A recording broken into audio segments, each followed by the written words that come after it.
Berita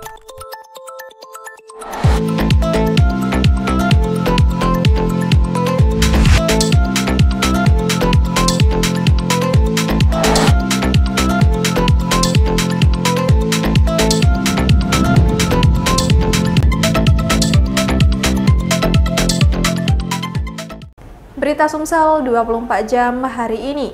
Warga Kelurahan Kalidoni, Kecamatan Kalidoni, Palembang mendadak digemparkan dengan kemunculan ular sawah berukuran besar.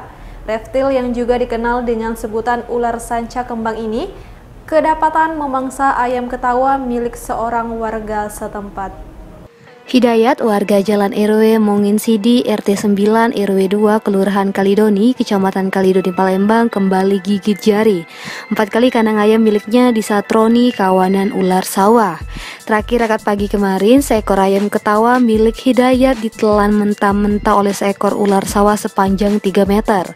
Lantaran tidak mampu sendirian, Hidayat meminta bantuan 2 orang tetangga untuk mengeluarkan ular sawah tersebut dari dalam kandang ayam yang berada di belakang rumahnya. Hidayat menceritakan pertama kali keberadaan ular sawah itu diketahui bermula dari kecurigaan tidak terdengarnya suara khas ayam ketawa miliknya. Ketika Hidayat hendak memberi makan ayam-ayam miliknya sambil memeriksa keberadaan ayam ketawa peliharaannya, lalu dia dikejutkan pemandangan berbeda dari dalam kandang ayam. Terlihat sesuatu yang melingkar yang ternyata ular sawah berukuran besar.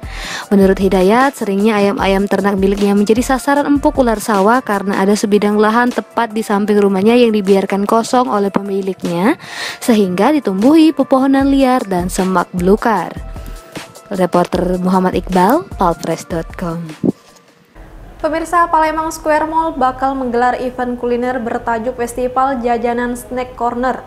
Event yang digelar mulai 21 Januari hingga 6 Februari ini akan menyediakan jajanan serba Rp10.000.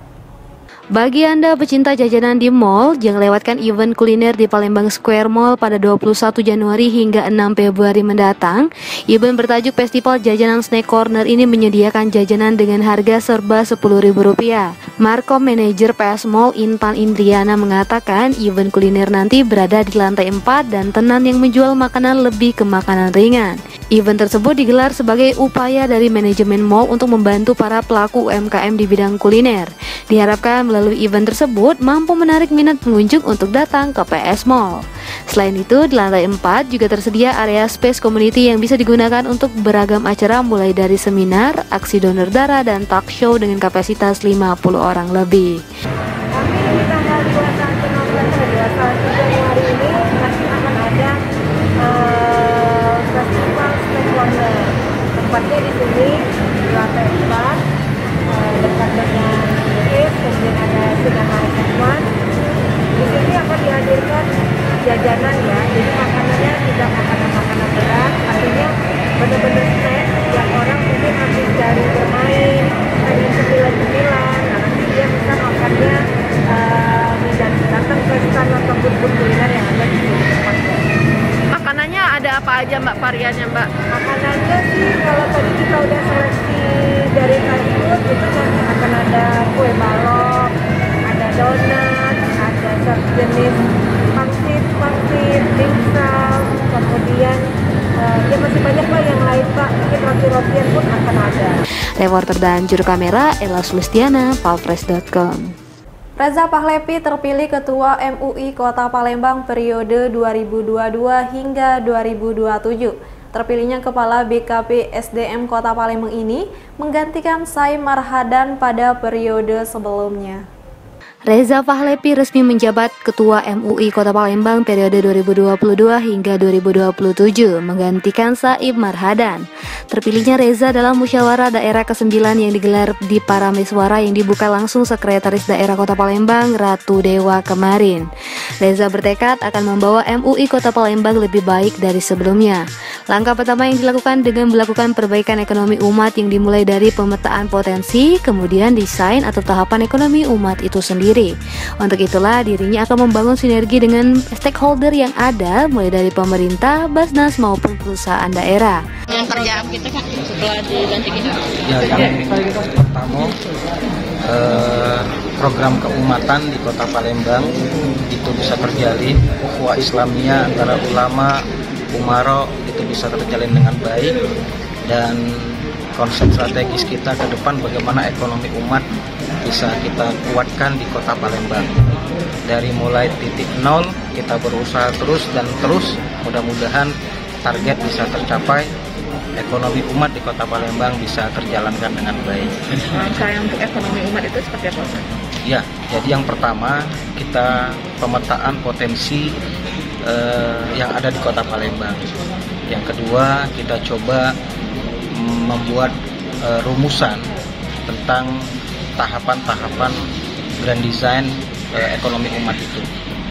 Yang ketiga juga kita berupaya untuk agar target prioritas dari program keumatan ini bisa sinergi dengan seluruh stakeholder yang ada di Kota Palembang, khususnya pemerintah kota, Basnas, BUMD, dan seluruh CSR yang ada di Kota Palembang.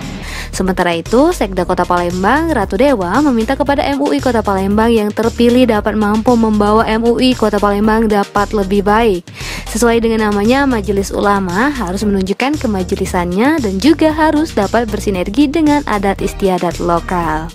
Reporter dan juru kamera Dian Cahyani Fitri, palfresh.com.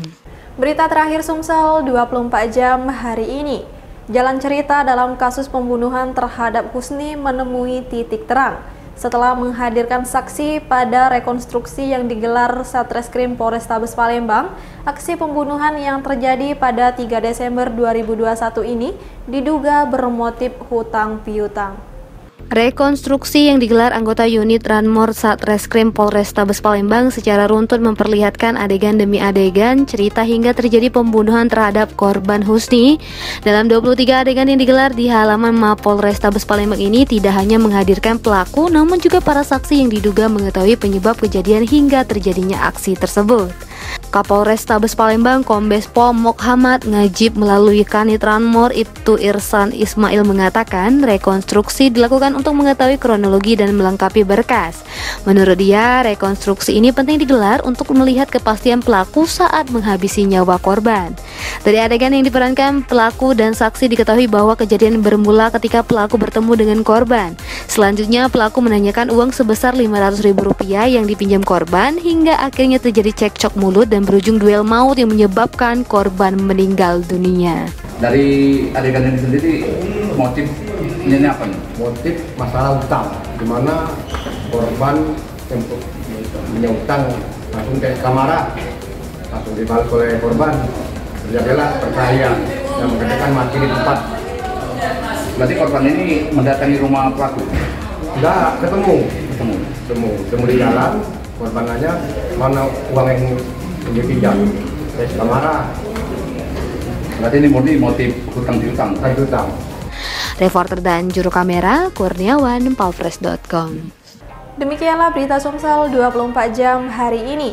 Jangan lupa untuk mendukung program kami lainnya di YouTube channel Palfresh Official seperti podcast Cukup Pedas, Budak Lorong, Bahas yang Ternyata Bukan Mistis, dan Ruang Cerita bersama Kakak Juli. Saya Sri Devi, sampai jumpa.